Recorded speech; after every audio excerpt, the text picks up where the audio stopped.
Égua, macho.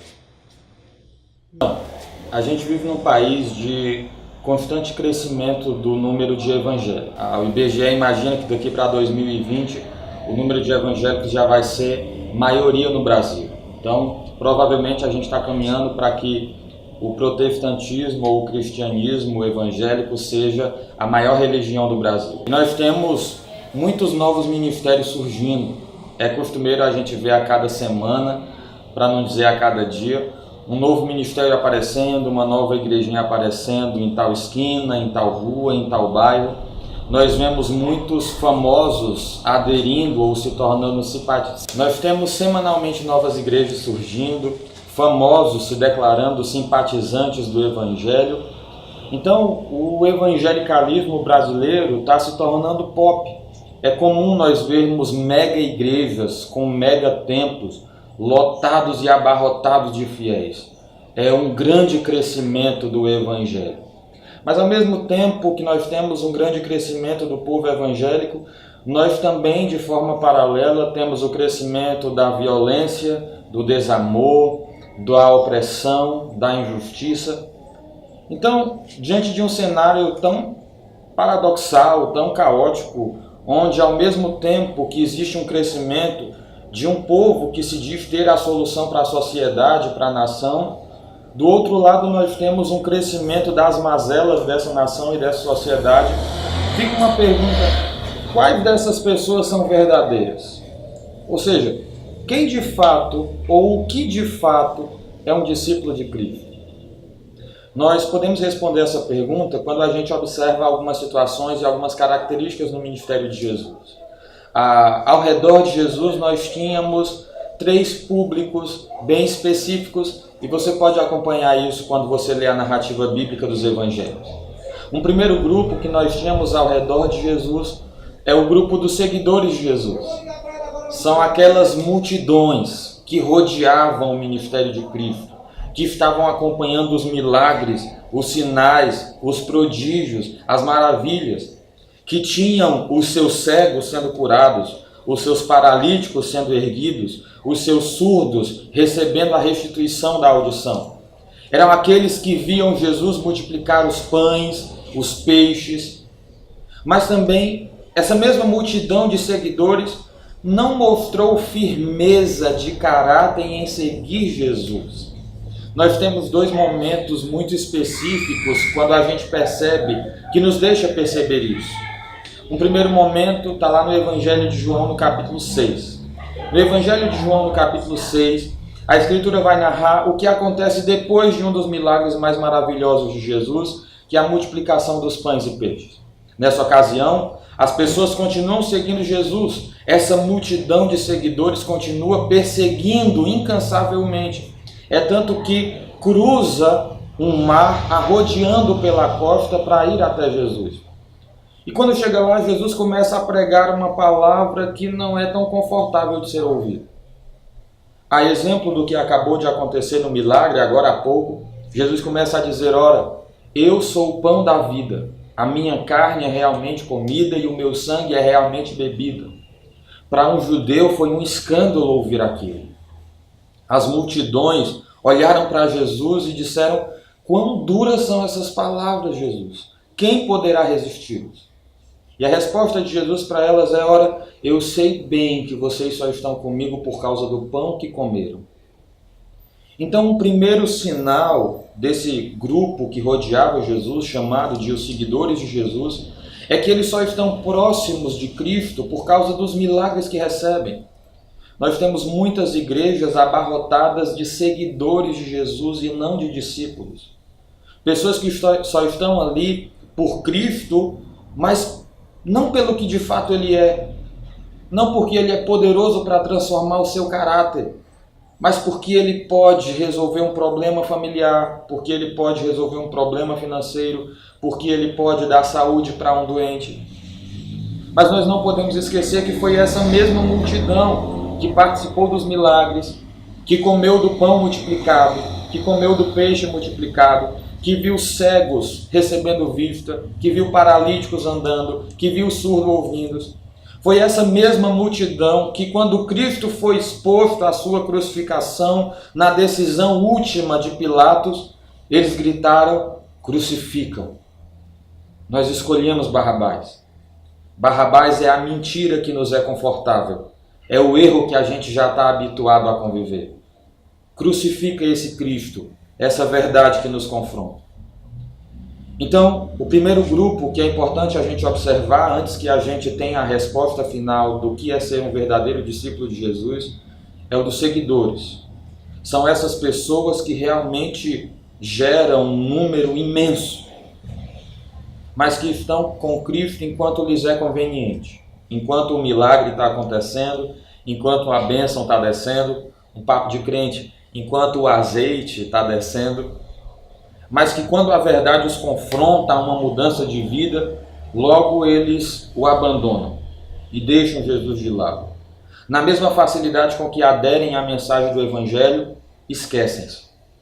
Deixam de lado e abandonam o ministério de Cristo nas suas vidas e o poder eficaz que o Evangelho tem para transformar o seu caráter. Um outro grupo que estava ao redor de Cristo durante o desempenho do seu ministério eram os fariseus, os escribas. E esse outro grupo, ao contrário do primeiro, que não tinha tanta consistência religiosa, que não conhecia tanto a lei, esse grupo não. Esse grupo era incrivelmente religioso e legalista. Eles sabiam a lei de capa a capa. Eles conheciam todos os preceitos e princípios da religião. Se tinha alguém que sabia fazer bem um culto, com tudo funcionando bem na sua programação, era esse grupo. Eles sabiam qual adoração o período do louvor devia ter, como o pregador devia se vestir, como é que ele deveria se portar em cima do altar. Ele sabia quando o pregador citava um versículo descontextualizado, eles conheciam isso. A lei e a religiosidade preenchiam as suas mentes, mas esvaziavam as suas ações. Cristo vai nos fazer ver, em alguns dos seus confrontos com esse grupo, que eles eram muito fervorosos em conhecimento, legalismo e religiosidade, mas eram poucos práticos na vivência do Evangelho. À mesma medida que conheciam a lei, a desprezavam nas suas ações. Uma situação que provavelmente você conhece é aquela em que Cristo é exposto ao juízo de uma mulher que foi pega em adultério.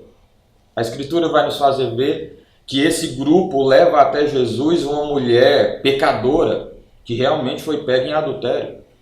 Lança aos pés de Jesus e diz: olha, segundo a nossa lei, segundo o que a gente sabe, segundo o que Moisés escreveu, segundo o que nós conhecemos, o fim dessa mulher é que seja apedrejada e morta por causa dos seus pecados. Jesus, no entanto, escrevia no chão, na areia, enquanto ouvia as acusações. Uma coisa que é interessante, um detalhe, é que a palavra grega para escrever ali é katagrafém. E katagrafém não significa somente escrever, mas significa literalmente escrever algo contra alguém, escrever uma acusação. Muito provavelmente o que Jesus escrevia na terra era o pecado de cada um daqueles homens. Ele olhava para um e escrevia o seu pecado escondido. Olhava para outro e escrevia no chão, sem diretamente acusá-los. E à medida que aqueles homens vão olhando Jesus escrevendo na terra as acusações que ele faz, em seguida Jesus ergue os olhos para ele e diz: aquele que não tiver nenhum pecado, atire a primeira pedra. E a Escritura vai nos fazer ver que começaram a sair, um por um, iniciando pelos mais velhos.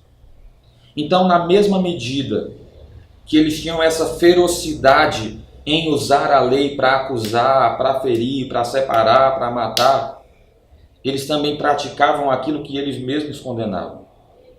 As nossas igrejas também são repletas de pessoas como esse grupo. Pessoas que têm até um bom conhecimento teológico, que são acadêmicos, que sabem e citam de cor versículos bíblicos. Só que esses versículos não são enraizados na prática. Eles não passam para a vivência.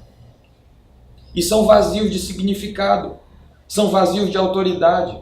É por esse grupo de pessoas que o nome de Cristo é blasfemado entre os gentios. Pessoas que dizem conhecer, que se vestem como bons religiosos, como de ternos e gravata, tais quais defuntos no dia do velório.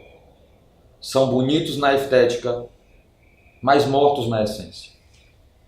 E por fim, nós tínhamos um grupo menor de pessoas, que se denominavam discípulos de Cristo.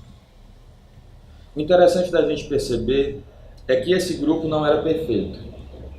Nós tínhamos pessoas no meio desse grupo impulsivas demais, outras um tanto quanto duvidosas, outras acomodadas.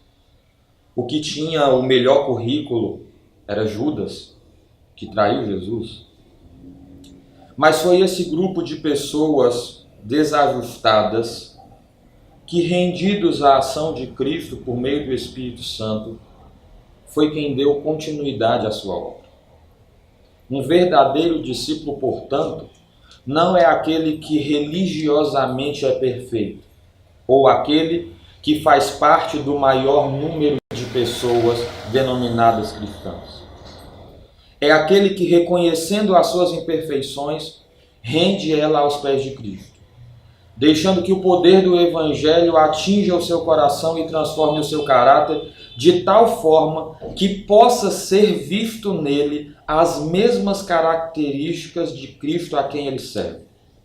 A Escritura vai nos fazer ver em Atos, no capítulo 11, versículo 26, e é um detalhe que passa às vezes até despercebido, que fala sobre os cristãos que viviam em Antioquia. E a Bíblia vai dizer que ali, em Antioquia, foi a primeira vez que aquelas pessoas do caminho se chamaram ou foram chamados de cristãos. Ou seja, uma referência menor de quem era Cristo. Uma imagem menor de quem era Cristo, mais fiel em atitude, natureza e identidade. Então, ser um verdadeiro discípulo está longe de ser simplesmente um frequentador de uma instituição religiosa. Está longe de ser alguém que vende o seu testemunho em DVDs, que vende os seus dons em um mercado gospel. Ser um verdadeiro discípulo de Jesus é muito mais cotidiano e secreto. É honrar a Cristo nas suas atitudes diárias, revelando pouco a pouco, através de uma vitória e de outra nas nossas imperfeições, o caráter de Cristo. É ser simples em servi-lo, mas completamente radical em amar. Isso é ser um verdadeiro discípulo de Jesus. Deus te abençoe.